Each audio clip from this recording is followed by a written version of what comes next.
അടതാപ്പ്. അപ്പൊ അടതാപ്പിനെ air potato ഇറച്ചി കാച്ചിൽ എന്ന പേരിലൊക്കെ അറിയപ്പെടും. അപ്പൊ ഇത് ഉരുളക്കിഴങ്ങിന് പകരമായിട്ട് പണ്ട് കാലത്തൊക്കെ ഉപയോഗിച്ചിരുന്നതാണ്.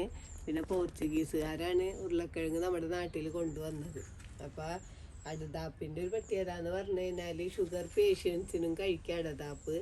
പിന്നെ ഒരുപാട് ആരോഗ്യ ഗുണങ്ങളുള്ളതാണ് അടതാപ്പ് എന്ന് പറഞ്ഞു കഴിഞ്ഞാൽ. അടതാപ്പ് ഇപ്പൊ ഇതൊക്കെ അടതാപ്പിന്റെ വിത്തുകളാണ് കേട്ടോ. ഇത് നമുക്ക് നട്ടിട്ടാണ് അടതാപ്പ് ഉണ്ടാവുന്നത്. അടതാപ്പ് ഇപ്പൊ ഉരുളക്കിഴങ്ങ് താഴെയുള്ള ഉണ്ടാവുന്നത്. അടതാപ്പ് വള്ളികളിലാണ് ഉണ്ടാവുന്നത്. അപ്പൊ മണ്ണിന്റെ അടിയിലല്ല, മണ്ണിന്റെ അടിയിൽ ഇതേപോലത്തെ കിഴങ്ങുകൾ ഉണ്ടാവും കേട്ടാ. ഇതൊരു കിഴങ്ങൊക്കെ ഉണ്ടാവുള്ളൂ, വലിയ കിഴങ്ങ്. ഇത് ഒരുപാട് ഗുണങ്ങളുള്ള ഒരു കിഴങ്ങാണ് ഈ മണ്ണിന്റെ അടിയിൽ ഉണ്ടാവുന്ന കിഴങ്ങ്. അപ്പൊ ഇത് സോറിയാസിസ്, മുട്ടുവേദനക്കൊക്കെ ഏറ്റവും നല്ലതാണ് ഈ കിഴങ്ങ് കഴിക്കുന്നത്. ഇതിന് ഭയങ്കര ടേസ്റ്റ് തന്നെയാണ്.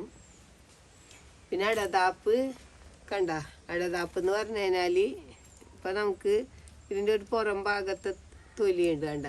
അപ്പോൾ ഇതൊരു പച്ച കളറാണ് കണ്ട.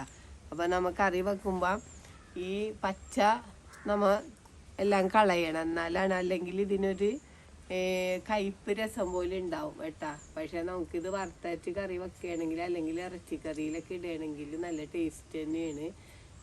നമുക്ക് ഷുഗർ പേഷ്യൻസിന് നമുക്ക് ഉരുളക്കിഴങ്ങൊന്നും സാധാരണ കഴിക്കാൻ പറ്റില്ലല്ലോ. പക്ഷെ അടതാപ്പ് എല്ലാവർക്കും കഴിക്കാൻ പറ്റിയതാണ്. നമുക്കൊരു വിത്ത് നട്ട് വളർത്തിയാൽ തന്നെ നമുക്ക് ഇഷ്ടം പോലെ കായുണ്ടായി കിട്ടും. അപ്പം നമുക്ക് ചെറിയ മരം ഉണ്ടെങ്കിൽ മരത്തുമ്പോൾ പടർത്തിയിടാം.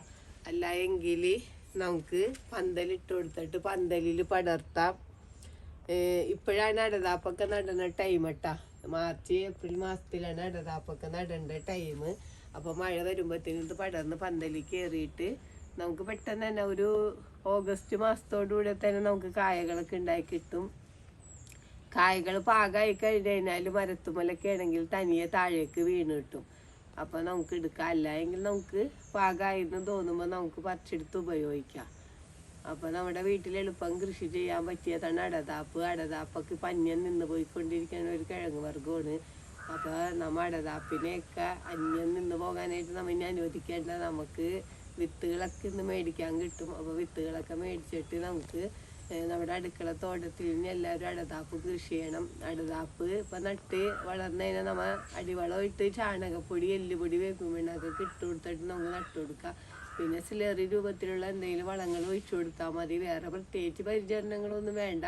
എന്നാലും അടതാപ്പിന് ഒരു കീടങ്ങളുടെ ശല്യം എന്ന് പറഞ്ഞു കഴിഞ്ഞാൽ വണ്ട് തൊളി ഉണ്ടാവും അടതാപ്പ് ഉണ്ടായി വരുമ്പോൾ. അപ്പോൾ നമ്മൾ ബിവേറിയ 20 ഗ്രാം 1 ലിറ്റർ വെള്ളത്തിൽ കലക്കിയിട്ട് നന്നായിട്ട് സ്പ്രേ ചെയ്ത് കൊടുക്കുക.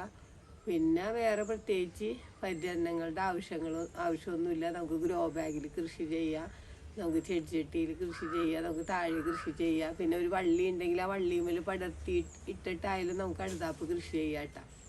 അപ്പോൾ സ്ഥലമില്ലെന്ന് വിചാരിച്ചാരും അടതാപ്പ് കൃഷി ചെയ്യാണ്ടിരിക്കേണ്ട.